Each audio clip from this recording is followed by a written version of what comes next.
Our KitchenAid dishwasher is about 15 years old and has generally been a pretty reliable machine. I've done a few repairs on it over the years, like fixing the cutlery tray drawer, which I documented in a video, see the link below. And I've fixed the springs on the door and taken it apart and cleaned it to remove miscellaneous detritus from the macerating pump screen. So when the dishes on the top tray started coming out dirty, I figured maybe the top spinning arm was clogged and it would be a simple fix. Unfortunately, when I investigated a little more closely, the source of the problem became really obvious. This is the pipe that connects the spinning spray arm to the water supply at the back of the unit. It's kind of falling apart. I'm not sure how plastic with water running through it deteriorates this much, but clearly it did. Seems like a simple enough problem to solve though. I'll order a new part, wait a couple of days, install the new part, and I can stop washing dishes by hand. KitchenAid is made by Whirlpool, so I'm on their site and they provide a convenient search, so I enter the part number that I found on the part and search. It says it doesn't like that part number. How about if I drop the letters at the end and search again? Oh, that's better. This part has been replaced. Click here. Okay, click there, which gives me a new part number, which I can click on and it gives me an add to cart. Yay! Add to cart. Uh-oh. Oh, so that's not so good. For some reason, I can't order it online. I have to call, but I can apparently still add it to my cart. Now, let's see what happens. Totals everything up. But seriously, $95 for that little piece of plastic? I don't think I'm going to pay that, even if I can reach them by phone. I'll spare you the long story, but I searched and found a supplier of reconditioned or used parts online for about 20% of the cost of a new one. So I ordered from one of the online suppliers. I placed the order and asked them to confirm that they weren't going to ship it via mail because there's a postal strike going on in Canada. Naturally, they ignored my email and a few days later shipped the part by US Post, which of course meant it wouldn't arrive in Canada for some unknown amount of time. So, Plan B. I'm thinking maybe I can patch up the old arm so that it will work well enough until the postal strike is over. The challenge is that whatever I use to patch it has to be able to withstand water as well as the heat in the dishwasher. Many glues are water soluble and some of them also deteriorate with heat, so I'm not sure there's anything that will do this. My first thought was to try aluminum duct tape. Not the plasticky fabric stuff that we use to MacGyver most repairs, but the tape that seems to be made from a very thin strip of metal with glue on one side. I've used it as a temporary patch on the bottom of a canoe when camping, and it held up fairly well, so I'm hopeful the glue will withstand the hot water in the dishwasher. I have to carefully peel off the backing from the aluminum duct tape and then wrap it around the manifold.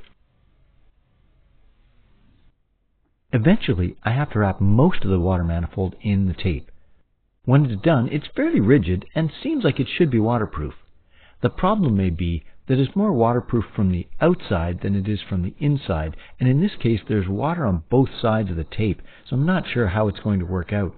With the water on the glue side, it may dissolve the glue and it may all come loose then.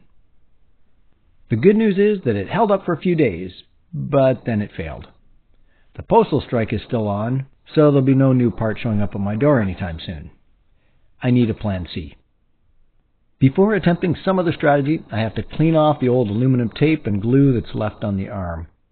I'm using the aptly named crud remover, which I think is a citrus-based spray that is good at taking off all kinds of adhesives. You use it when you're taking off stickers that left goop on stuff that you bought. Anyway, with a little rubbing with a rag, it did a decent job here too, and the thing cleaned up pretty well. It seemed like the water pressure might have been part of the problem, so I went looking for a stronger tape that's still waterproof. I found this black tape, which is promoted as being waterproof. It's super sticky and fairly thick, so as long as the glue holds in the hot water, this should work well. I cut the black waterproof tape to size and wrapped it around the arm. I'm not sure this is strong enough, so I'm adding some additional black strips to reinforce the areas that are weakest where it failed last time. Well, it ain't beautiful, but hopefully it will hold water. Back to the kitchen to reassemble the spinning arm with the repaired water supply and manifold. Connect it to the source spout at the back and position the spinning arm and tighten the screw. Let's see how that does.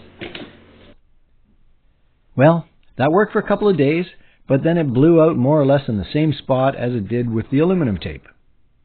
Time for plan C plus D. Aluminum tape plus the black tape. I'm hoping the combination of the two tapes will hold. Rinse and repeat.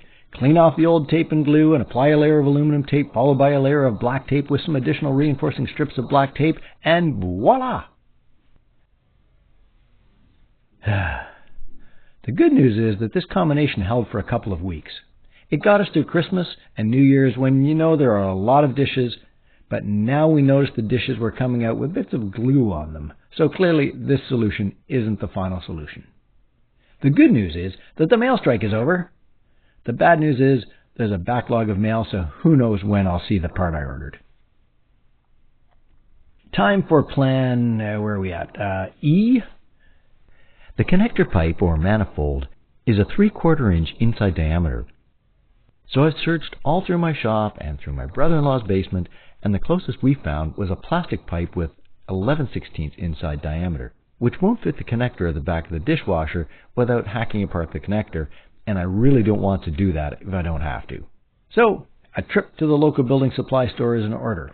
Unfortunately, I wasn't much more successful there. There was no pipe that had that required 3/4 inch inside diameter that I could find. I looked at PEX and everything else I could find, and nothing seemed to have that dimension.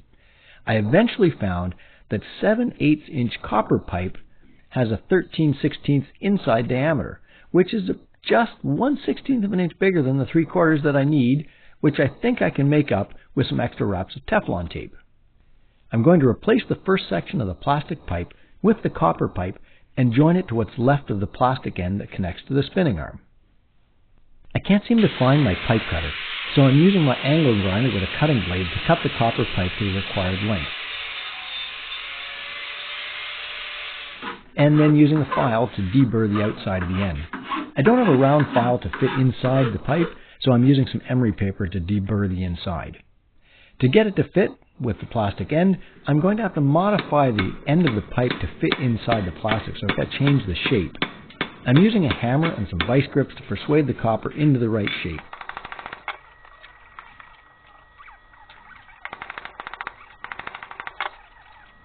I think the end of the copper now more or less matches the shape of the plastic pipe, so I think I'm done with the metalwork. I was hoping for a tighter fit, but this is as good as it gets. To help make the connection more waterproof, I'm trying to squeeze a thin bead of plumber's putty into the gap between the copper and the plastic. The plumber's putty says it's not supposed to be in contact with plastic, but hopefully that won't be a problem.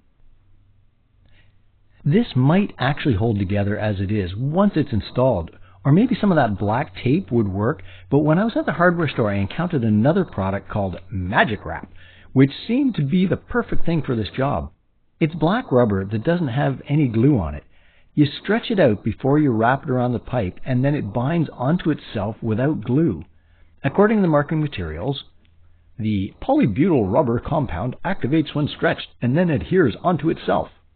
It's rated for temperatures from -40 to +80 degrees Celsius, which is about 176 degrees Fahrenheit, which is higher than home hot water, which is typically only around 60 degrees Celsius. I have to say, this stuff is kind of magical. It's a bit tricky to remember to keep it stretched as you wrap it, but when all is said and done, I'm really happy with the end result.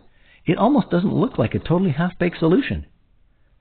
Back to the dishwasher to install. You can see here that I've wrapped the connector with a bunch of Teflon tape to make a snug fit with the copper.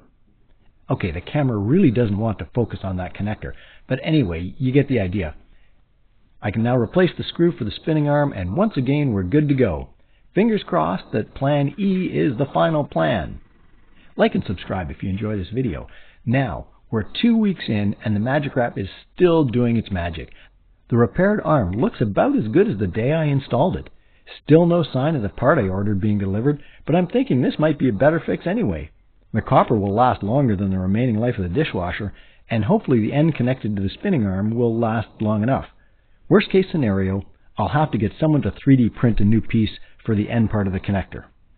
If I was getting paid by the hour, this was an expensive repair, but I'm happy that I've ended up with a workable solution that keeps the dishwasher running for hopefully a few more years.